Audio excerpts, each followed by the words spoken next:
যিনি ইতিমধ্যে নিজেকে একজন ক্লিন ইমেজের লোক হিসাবে প্রতিষ্ঠিত লাভ করতে পেরেছেন, সেই আমাদের প্রাণপ্রিয় নেতা, আমাদের প্রিয় ভাই জনাব হাজী মুস্তফা জামান।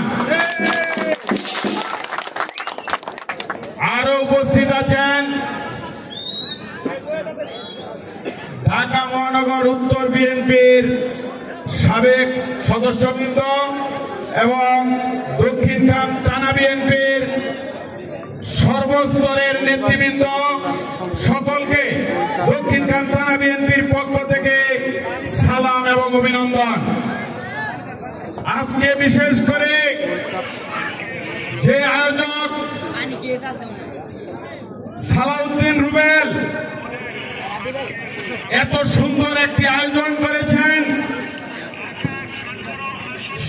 সেই কারণে আমি দক্ষিণখান থানা বিএনপির আহ্বায়ক হিসাবে এবং আমার ব্যক্তিগত পক্ষ থেকে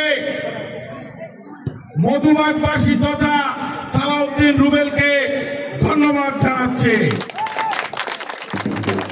আপনারা জানেন আমাদের প্রাণপ্রিয় নেতা ঢাকা মহানগর উত্তর বিএনপির আহ্বায়ক, মানবতার ফেরিওয়ালা, হিমিলিয়নের বাসিওয়ালা জনাব আমিনুল হক সাহেব এবং ক্লিন ইমেজের অধিকারী, যিনি 18 আসনে ধানের শীষের কান্ডারি, সেই আমাদের প্রিয় বড় ভাই হাজী মুস্তফা জামান সহ ঢাকা মহানগর উত্তর বিএনপি এই যুব সমাজ যাতে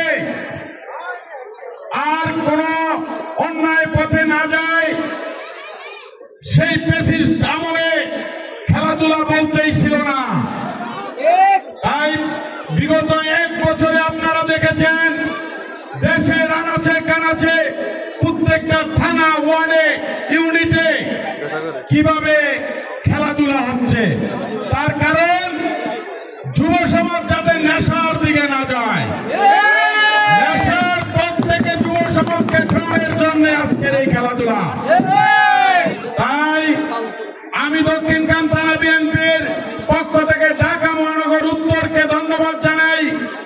সারা বাংলাদেশে তথা ঢাকা মহানগর উত্তরের বিভিন্ন আনাচে কানাচে যেভাবে খেলাধুলাকে ছড়িয়ে দিয়েছেন তা আমরা সাদরে গ্রহণ করে তাদেরকে ধন্যবাদ জানাচ্ছি।